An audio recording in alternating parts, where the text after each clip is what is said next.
তো বিশাল বড় breaking update বন্ধুরা, এবারে কিন্তু ইন্টারভিউতে একটা বড় পদক্ষেপ নিতে চলেছেন এসএসসি। তো আসলে একটা বিশাল বড় ব্রেকিং, আশা করি আপনারা শুনেছেন যে জোন ভিত্তিক ইন্টারভিউ নেওয়া হবে, খুব তাড়াতাড়ি কিন্তু প্রসেস কমপ্লিট করা হবে। এটা কিন্তু আসলে একটা ভালো খবর সকল চাকরিহারাদের, চাকরি প্রার্থীদের। তো এসএসসি সেকেন্ড এসএলসি রেজাল্টের বর্তমান আপডেট কী রয়েছে এবং ফাইনাল অ্যান্সার কী, তো ফাইনাল অ্যান্সার কি বর্তমান আপডেট কী রয়েছে, কবে নাগাদ প্রকাশিত হতে পারে, তো এসএসসির তরফ থেকে কী জানানো হয়েছে ইন্টারভিউ বিষয়ে, কী প্রসেস হতে পারে ফিউচারে এবং কী করা পদক্ষেপ নিতে পারে নেওয়া হচ্ছে ইন্টারভিউ নিয়ে, তো এই বিষয়ে আলোচনা করা হবে এই ভিডিওতে। অবশ্যই বন্ধু ভিডিও সম্পূর্ণ দেখুন। এই যে ফ্রেশারদের শূন্যপদ, আশা করি আপনারা জানেন, তো ফ্রেশাররা কিন্তু আন্দোলন করেছিলেন শূন্যপদ বাড়ানোর জন্য, 1 লক্ষ শূন্যপদের দাবি জানিয়েছিলেন, ঠিক আছে। তো অলরেডি কিন্তু মামলাও দায়ের করেছেন। তো মামলার শুনানির বর্তমান স্ট্যাটাস কী রয়েছে এবং অভিজ্ঞতা যে 10 নম্বর, তো আশা করি আপনারা জানেন, তো নাম্বার দেওয়া হচ্ছে 10 নম্বর। তো বর্তমান আপডেট কী রয়েছে সম্পূর্ণ তথ্য আপনারা এই ভিডিওতে পাবেন। অবশ্যই বন্ধু ভিডিও সম্পূর্ণ দেখুন, শেষ করে দেখুন। যারা নতুন দর্শক অবশ্যই চ্যানেলটিকে সাবস্ক্রাইব করে দেবেন। তো ইন্টারভিউ প্রক্রিয়া শেষ করার জন্য রিজন ভিত্তিক ইন্টারভিউ নেওয়ার সিদ্ধান্ত নিয়েছেন এসএসসি। একাদশ দ্বাদশের ইন্টারভিউ প্রক্রিয়া আগে শুরু করবে এসএসসি। প্রাথমিকের ফল তারপরেই শুরু করা হবে নবম দশমের শিক্ষক নিয়োগের ইন্টারভিউ প্রক্রিয়া। স্কুল সার্ভিস কমিশন সূত্রে খবর, ন্যূনতম 15 দিনের মধ্যে একাদশ দ্বাদশের ইন্টারভিউ প্রক্রিয়া শেষ করতে চায় এসএসসি। তো আপনারা যদি ডিস্ট্রিক্ট ওয়াইজ, রিজন ওয়াইজ যদি আপনারা দেখেন, এই যে ইন্টারভিউ প্রসেস আপনারা অনেক শিখতে পাচ্ছেন। ইস্টার্নে আপনাদের বীরভূম, ইস্টার্নে বর্ধমান, ইস্টার্নে আপনাদের হুগলি, নর্দার্নে আপনাদের আলিপুর, কোচবিহার, দক্ষিণ দিনাজপুর, দার্জিলিং, জলপাইগুড়ি, মালদা, তারপর মুর্শিদাবাদ, তারপর উত্তর দিনাজপুর, নর্দার্নে সাউদার্নে আপনাদের রয়েছে হাওড়া, কলকাতা, সাউথ 24, তারপর ওয়েস্টার্নে আপনাদের রয়েছে বাঁকুড়া, পশ্চিম মেদিনীপুর, তারপর পূর্ব মেদিনীপুর, পুরুলিয়া। তা সাউথ ইস্টে রয়েছে আপনাদের নদিয়া, নর্থ 24 পরগনা, ঠিক আছে। তো এখানে রিজন ওয়াইজ রয়েছে, ডিস্ট্রিক্ট কোন ডিস্ট্রিক্ট করছে। তো এসির তরফ থেকে যেটা বলছেন যে কেন্দ্রীয়ভাবে ইন্টারভিউ নিলে সময় কিন্তু লাগবে 2 মাসের মতো, ঠিক আছে। তো জানা যাচ্ছে অঞ্চল ভিত্তিক নিলে তা 15 দিনের মধ্যে শেষ করা সম্ভব। সেখান থেকে কিন্তু এসএসসির ভাবনা, একাদশ দ্বাদশের নিয়োগ শেষের পরিকল্পনা, নবম দশম নিয়োগেও অঞ্চলভিত্তিক ইন্টারভিউ।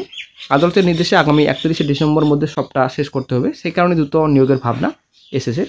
দ্রুত শিক্ষক নিয়োগ করতে চায় রাজ্য। এবার এই নিয়োগ প্রক্রিয়া তাড়াতাড়ি শেষ করতে স্কুল সার্ভিস কমিশনে ইন্টারভিউ নিয়মে বড় বদল আনা হচ্ছে। শিক্ষক নিয়োগের ক্ষেত্রে কেন্দ্রীয়ভাবে ইন্টারভিউ আর নয়, এবার তার বদলে রিজন ভিত্তিক সফল পরীক্ষার্থীদের ইন্টারভিউ নিতে চাইছে স্কুল সার্ভিস কমিশন। তো জানা গিয়েছে যে বর্তমানে শিক্ষক নিয়োগ করতে আর দেরি করতে চাইছে না রাজ্য, যত তাড়াতাড়ি সম্ভব শিক্ষক নিয়োগের প্রক্রিয়া শুরু করতে চাইছে এসএসসি। তাই কেন্দ্রীয়ভাবে পরীক্ষা নিতে চাইছে না তারা, প্রক্রিয়ায় গতি আনতে রিজন ভিত্তিক ইন্টারভিউ নিতে চাইছে এসএসসি। 5টি রিজনের মধ্যে ইন্টারভিউ নেওয়া হবে বলে জানা গিয়েছে। নবম দশম ও একাদশ দ্বাদশের নিয়োগ প্রক্রিয়া নিয়মে এবার বড় বদলের সিদ্ধান্ত নেওয়া হয়েছে। সম্প্রতি উচ্চ প্রাথমিকের শিক্ষক নিয়োগ প্রক্রিয়ায় কেন্দ্রীয়ভাবে ইন্টারভিউ নিয়েছিল এসএসসি। সূত্রে খবর, এবার একাদশ দ্বাদশের ইন্টারভিউ প্রক্রিয়া শুরু করতে চলেছে স্কুল সার্ভিস কমিশন। কমপক্ষে 15 দিনের মধ্যে এই প্রক্রিয়া শুরু করতে চাইছে এসএসসি। এই ইন্টারভিউ প্রক্রিয়া শেষ করে নবম দশমের ইন্টারভিউ প্রক্রিয়া শুরু হবে। বর্তমানে যেটুকু আপডেট পাওয়া যাচ্ছে যে এসএসসি সেকেন্ড এসএলএসটি রেজাল্ট শিগগিরই, এবং ফাইনাল অ্যান্সার কি, ফাইনাল অ্যান্সার কিন্তু এই মাসে কিন্তু প্রকাশিত হচ্ছে, ঠিক আছে। মাসে মোটামুটি আর বেশি দিন সময় নেই। তো এই মাসে কিন্তু হয়তো ফাইনাল অ্যান্সার কি প্রকাশিত করবে কমিশন, এবং নভেম্বরের সেকেন্ড উইকের মধ্যে কিন্তু রেজাল্ট প্রকাশিত করবে, হয়তো ফার্স্ট উইকে কিন্তু প্রকাশিত করে দিতে পারে রেজাল্ট, ঠিক আছে। তো বন্ধুরা, আশা করি আপনারা জানেন যে ফ্রেশাররা মামলা দায়ের করেছেন, অভিজ্ঞতার যে 10 নম্বর দেওয়া হচ্ছে, তবুও আবার 10 নম্বর ইন্টারভিউ আগে এ বিষয়ে কিন্তু মামলা দায়ের করা হয়েছে, আশা করি আপনারা জানেন।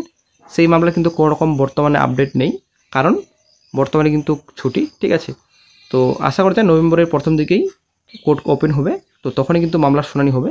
যদিও আর্জেন্টলি হিসাবে কেন দেখা হচ্ছে না সেটা বোঝা যাচ্ছে না, যে কিছুদিন আগে পার্ট টাইম টিচার্সদের একটা আর্জেন্টলি একটা শুনানি হলো, তো সেরকম একটা আর্জেন্টলি শুনানি হওয়া দরকার ছিল। তো কি জানি না, হয়তো রেজাল্টও প্রকাশিত করে দিতে পারে কমিশন, সেটা কিন্তু কোনো রকম ধারণার বাইরে নয়, কারণ রেজাল্ট খুব শীঘ্রই কিন্তু প্রকাশিত করবে। আশা করি যে নভেম্বর প্রথম দিকে কিন্তু রেজাল্ট প্রকাশিত করে দিতে পারে। ফাইনাল অ্যান্সার কি হয়তো এই মাসেই হয়ে যেতে পারে। এই যে 1 লক্ষ শূন্যপদের দাবি জানাচ্ছেন ফ্রেশাররা, তো কি হবে সেটাই হচ্ছে ব্যাপার।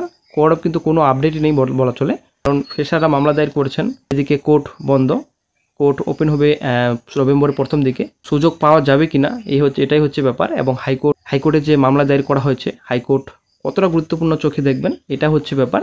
শূন্যপদ বাড়বে কিনা এটা হচ্ছে কথা। তো যদিও একটা গুরুত্বপূর্ণ আপডেট পাওয়া গেছিলো, মোটামুটি 7000+ ভ্যাকেন্সি নাকি বাড়বে, তো এটা কতটা সত্যি সেটাই হচ্ছে ব্যাপার। তো যাই হোক, ভ্যাকেন্সি বাড়লে সব থেকে বেটার হয়। তো এই বিষয়ে হয়তো আরও আন্দোলন হতে পারে এবং মামলার নির্দেশ কী আসে সেটাই হচ্ছে ব্যাপার। তো যখনই আরও গুরুত্বপূর্ণ আপডেট পাওয়া যাবে সঙ্গে সঙ্গে চ্যানেল আপডেট দিয়ে দেওয়া হবে।